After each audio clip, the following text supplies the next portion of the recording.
Hai, selamat datang kembali di Nonton Lagi Channel. Bagaimana nih kabar kalian? Semoga baik-baik saja ya. Di episode kali ini kita akan membahas salah satu animasi buatan bangsa kita sendiri, yaitu Adit dan Sopo Jarwo. Dalam serial ini ada satu karakter yang cukup dibenci oleh publik. Kita kira awalnya karakter itu adalah Jarwo, tapi ternyata Jarwo masih ada gunanya. Sementara karakter yang akan kita bahas satu ini tidak ada gunanya sama sekali. Kalian tahu lah ya siapa karakter yang dimaksud? Benar sekali, Dennis Sidonto. Kira-kira kenapa ya Dennis ini bisa sebeban itu? Apa ada cara untuk menyembuhkan Dennis? Apakah benar bahwa Dennis ini merupakan korban dari KDRT? What? Nah, untuk mengetahui jawabannya, tonton video ini hingga akhir dan bersiaplah.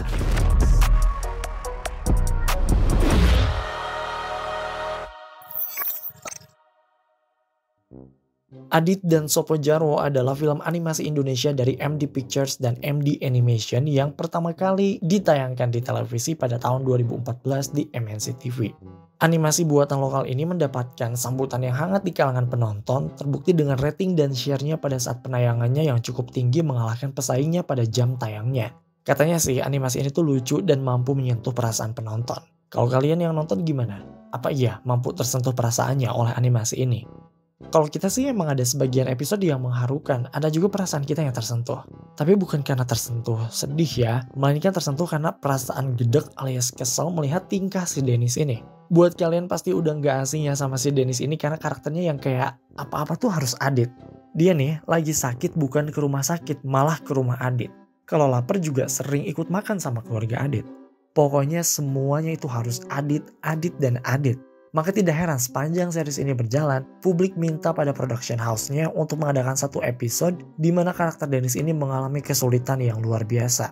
Entah itu dikeroyok warga atau bahkan ada yang request untuk meninggal dunia. Parah banget ya netizen. Kalau nggak ada Dennis kan nggak seru ya nanti animasinya. Makanya Dennis ini tuh sebenarnya kayak butuh nggak butuh. Butuh karena supaya tayangannya seru, sekalinya muncul malah nyusahin Adit. Tapi di sisi lain kita salut juga sih sama si Adit ini. Kalau misalnya ada kontes untuk adu kesabaran, Adit pasti jadi pemenangnya karena dia berteman dengan sosok seperti Dennis. Bayangin aja ya, si Dennis ini tuh dia selalu bikin situasi malah semakin sulit. Kayak, Dit lu gak mau pindah rumah aja, mending gaul sama Upin-Ipin aja deh.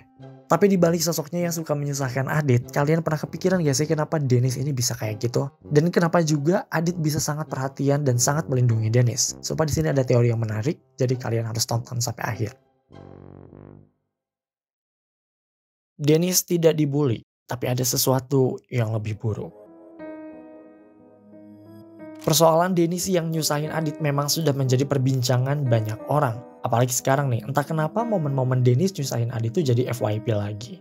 Di kalian FYP gak sih? Dulu sih jujur kita gak sadar ya kalau Dennis itu beban. Baru sekarang nih Dennis itu di framing jadi anak yang selalu menyusahkan. Atas hal inilah orang-orang jadi penasaran kenapa sih Dennis itu bisa jadi kayak gitu. Maksudnya anak-anak lain yang ada di kampung karet berkah itu tuh kan kayak pada ceria semua, punya karakteristiknya masing-masing. Nah ini Dennis, kenapa dia selalu ketakutan, tidak percaya diri dan kayak sama apapun tuh dia takut. Menghadapi apapun juga dia takut, bahkan untuk sesuatu yang belum dia coba. Nah ini menarik untuk dibahas karena banyak orang yang berspekulasi alasan kenapa Dennis bisa seperti itu karena dia merupakan korban bully. Dennis dengan perawakannya yang, mohon maaf ya, agak berisi dan serba takut menjadi sasaran empuk teman-temannya untuk membuli Dennis. Karena bulian itulah Dennis tumbuh menjadi anak yang penakut dan menggantungkan semuanya pada Adit. Harus kita akui bahwa memang kehadirannya selalu menjadi beban untuk teman-temannya, khususnya Adit. Saat kita mendengar teori ini, memang teori ini terdengar meyakinkan, dibuktikan dengan tampilan fisik dan karakterisasi dari tokoh Dennis itu sendiri. Tapi kita merasa ada yang janggal dari teori ini karena disadari atau tidak, kita sama sekali tidak pernah melihat Dennis mendapatkan bullying dari siapapun. Iya gak sih? Coba deh buat kalian para fans dari serial Adit Sopo Jarwo ini ngerasa gak sih ada episode dimana Dennis ini mendapat bully dari teman-temannya? Sejauh yang kita ingat sih gak ada ya. Justru teman-teman dia yang ada di kampung karet berkah itu benar-benar merangkul Dennis. Kayak misalkan di episode Jadi Diri Sendiri Tetap Percaya Diri, Dennis main lompat tali tapi dia takut. Akhirnya dia disemangatin tuh sama teman-temannya yang walaupun dia gagal untuk lompat tali. Atau di episode Adit mau pindah, Dennis susah payah. Itu di sana teman-teman dia meyakinkan Dennis ngasih semangat untuk main lompat tali. Masih dalam episode yang sama, Adit dan teman-teman yang lain bahkan mengajarkan dan menyemangati Dennis untuk bisa main egrang. Dan bahkan menuju ending episode ternyata Dennis ini merupakan ya sahabatan sama semua teman Adit itu. Jadi kayak alasan kenapa Dennis bisa jadi beban dan sepenakut itu karena dia dibully, itu kayaknya nggak masuk akal deh. Karena semua teman-temannya itu suportif, nggak ada yang bully dia. Atau mungkin Dennis mendapat bully di sekolahnya atau di lingkungan lain. Sepertinya itu nggak masuk akal juga. Karena ya kalau di sekolah pasti ada Adit ya yang melindungi Dennis, ya nggak sih? Kita tahulah gimana effort Adit yang begitu sangat menjaga Dennis. Dia bahkan sampai rela nyebur ke got untuk menyelamatkan Dennis. Alasan kenapa Adit bisa se-effort ini untuk melindungi Dennis ini juga ada alasannya. Nanti kita bahas. Nah intinya adalah Dennis ini tidak mendapatkan bully dari teman-temannya. Orang semuanya juga suportif. Oke lah, mereka pernah ngetawain Dennis. Kalau misal pas Dennisnya tuh kayak jatuh atau kesandung, tapi itu wajar gak sih? Dalam pertemanan yang kayak gitu mah wajar, iya gak? Kayak kita aja, kalau misalnya teman ada yang jatuh, kita kan kayak ketawa dulu baru nolongin. Dan tentu kalian harus paham juga ya bahwa bully itu kan dilakukan ketika emang misal nih si Dennis tuh lagi jalan terus kayak didorong atau apalah gitu. Nah itu baru bully. Nah di serial ini kan gak kayak gitu. Dennis fine-fine aja. Dia diketawain pas jatuh aja gitu. Makanya jika memang Dennis ini tidak mendapatkan bully, lantas sebenarnya apa yang membuat Dennis menjadi orang yang penakut dan akhirnya mempengaruhi mental dia hingga menjadi beban? Dennis adalah korban KDRT keluarga. So, sebelum kita membahas lebih lanjut, kita disclaimer dulu ya bahwa ini tuh hanya teori. Jadi benar atau tidaknya ya kita juga nggak tahu. Tapi ini adalah opini dan spekulasi yang kita dapatkan setelah menonton episode-episode Adit Sopojarwo secara online. Jadi kalau kalian punya sanggahan atau teori lain, silahkan tulis di kolom komentar. Oke, balik lagi ke teorinya. Alih-alih mendapatkan bully dari teman-temannya, teori ini mengatakan bahwa Dennis sebenarnya mendapatkan perlakuan yang kurang baik dari keluarganya sendiri alias KDRT.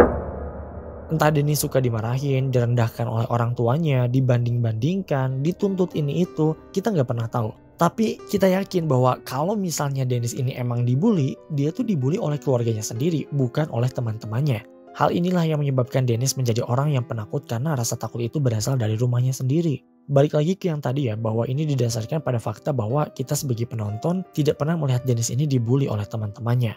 Lantas, emang ada bukti yang menunjukkan bahwa Dennis ini mungkin mendapatkan perlakuan yang buruk dari kedua orang tuanya? Sejauh yang kita tonton ada sih 2 episode yang menguatkan teori ini. Episode pertama adalah meski bersimbah keringat tetaplah penuh semangat. Dalam episode ini, Adit dan Dennis beli bakso ke Kang Ujang atas permintaan dari mamanya Dennis. Tapi pada saat itu baksonya belum siap dan akhirnya Adit Dennis ini bersedia untuk membantu Kang Ujang. Entah hati Adit yang terbuat dari apa gitu ya, dia sama si Dennis ini malah kebablasan bantu Kang Ujang. Sementara pesanan si Dennis malah kehabisan. Alhasil Kang Ujang bikin baksonya lagi dari awal dan mereka harus menunggu. Karena mulai lagi dari awal baksonya baru siap di sore hari. Akhirnya Dennis mendapatkan bakso itu secara gratis karena udah ngebantuin Kang Ujang. Dan di sini selama di perjalanan pakai sepeda Adit, Dennis udah kelihatan ketakutan. Coba kalian perhatikan cuplikannya. Kenapa, Den? Aku takut dimarahin Mama. Soalnya kelamaan. Oh, yang penting jujur, Den. Nah, di sini Dennis mengungkapkan kegelisahannya pada Adit bahwa ia takut dimarahi oleh orang tuanya karena baksonya kelamaan. Sepintas ketakutan Dennis ini bisa dibilang wajar ya. Namanya pesan dari siang terus kayak baru nyampe sore ya mau maghrib gimana gak kesel. Tapi setelah dilihat-lihat ketakutan Dennis ini nampak berbeda. Saat dia bilang takut dimarahi mama, kelihatan banget ya sih kalau dia tuh malah semacam trauma gitu. Seolah-olah dia tuh udah sering banget dimarahi sama mamanya itu sampai bikin dia takut. Dan hal ini diperjelas dengan scene berikutnya ketika Dennis akhirnya sampai di rumah. Cemeo, correct me if I'm wrong, ini adalah episode perdana dari serial Adit Sopojarwo yang memperlihatkan sosok dari ibunya Dennis.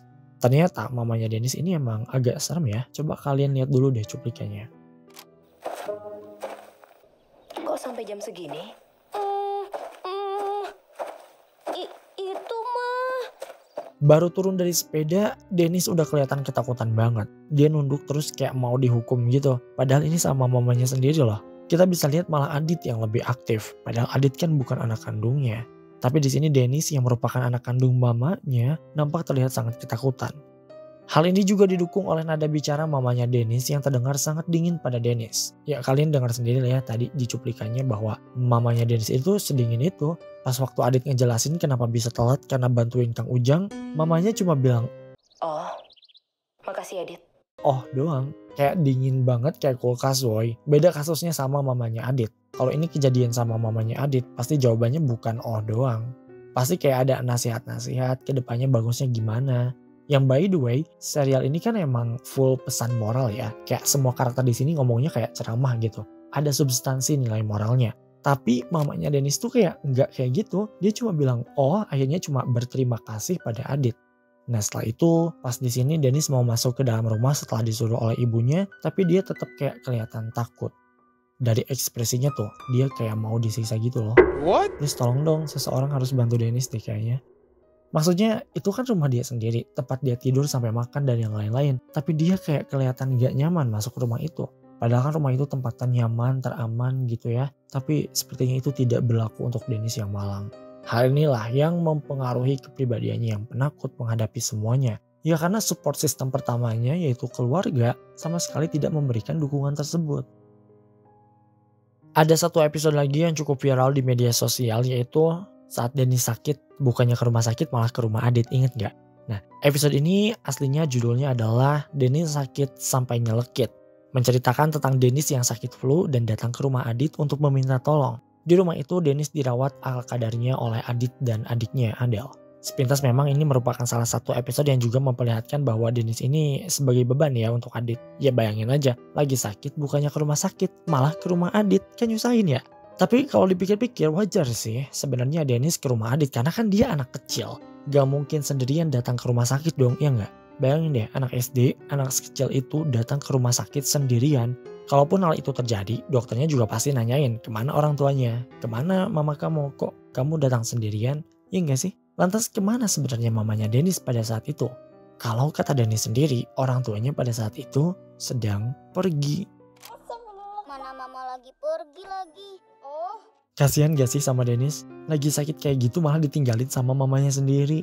Kalau kalian pasti udah nangis gak sih? Lagi sakit terus ditinggal sama orang tua sendiri. Dan sayangnya ini terjadi pada Dennis. Jika teori ini memang benar, jadi kasihan gak sih sama Dennis? Ternyata dibalik sifatnya yang penakut dan tidak percaya diri ada sebuah trauma yang muncul dari rumahnya sendiri. Dalam episode ini Adit dengan senang hati mempersilahkan Dennis masuk dan istirahat di rumahnya. Mungkin kalian bertanya-tanya kenapa Adit bisa seperhatian itu pada Dennis. Bukan hanya Adit sih, tapi kayak semua keluarganya Adit. Nah, teori ini mengatakan bahwa keluarga Adit sebenarnya sudah tahu apa yang terjadi pada Dennis. Ayah dan ibu Adit mengetahui isu yang dialami oleh Dennis sehingga mereka merangkul Dennis seperti anak mereka sendiri. Dalam episode 7 hari 7 aksi, kita pernah melihat Dennis makan siang bareng di rumah Adit. Itu ibunya Adit ya yang ngajak, jadi bukan Dennis yang minta. Nah, kebaikan ibunya Adit ini ya mungkin karena mereka tahu bagaimana Dennis ini diperlakukan oleh keluarganya. Makanya dirangkul deh sama keluarganya Adit. Dan Adit sendiri kenapa ia berusaha untuk menjaga Dennis yang karena dia juga tahu. Mungkin dia disuruh oleh ibunya untuk selalu temani Dennis. Untuk selalu menjaga Dennis. Untuk selalu menyemangati Dennis. Karena di rumahnya sendiri Dennis tidak mendapatkan kasih sayang dan hanya mendapatkan trauma dari keluarganya sendiri. Oke guys, itu dia teori film lainnya episode Adit dan Sopo Jarwo. Jadi perdana sih kita bahas serial animasi lokal. Semoga kalian suka ya. Kalau rame kita lanjut part 2 deh. Karena kayaknya ada beberapa hal yang masih perlu kita bahas. Kayak misalnya nih, di video ini kan dijelasin kalau Dennis ini merupakan korban dari KDRT dan diabaikan oleh keluarganya. Tapi apa hubungannya dengan B.J. Habibie? Maksudnya ada satu episode yang menunjukkan bahwa Dennis ini merupakan cucu dari presiden ketiga Indonesia yaitu B.J. Habibie. Nah kenapa Dennis bisa mendapatkan perlakuan yang buruk dari orang tuanya padahal eyangnya presiden? Tapi menurut kalian nih, kira-kira apa yang sebenarnya terjadi? Tulis pendapat dan teori kalian di kolom komentar. Terima kasih karena telah menonton video ini hingga akhir. Luangkan waktu untuk like, share, dan komen jika kalian suka video ini. Tekan tombol subscribe dan aktifkan notifikasi loncengnya supaya kalian tidak pernah ketinggalan video-video terbaru dari kami. Dan sebagai bentuk dukungan kalian terhadap berkembangnya channel ini, mari terhubung lebih dekat dengan cara follow kami di Instagram di @nontonlagi.channel. Dan jangan lupa Creepy Crime Case kini hadir di Spotify. Sampai jumpa di episode Nonton Lagi Channel berikutnya.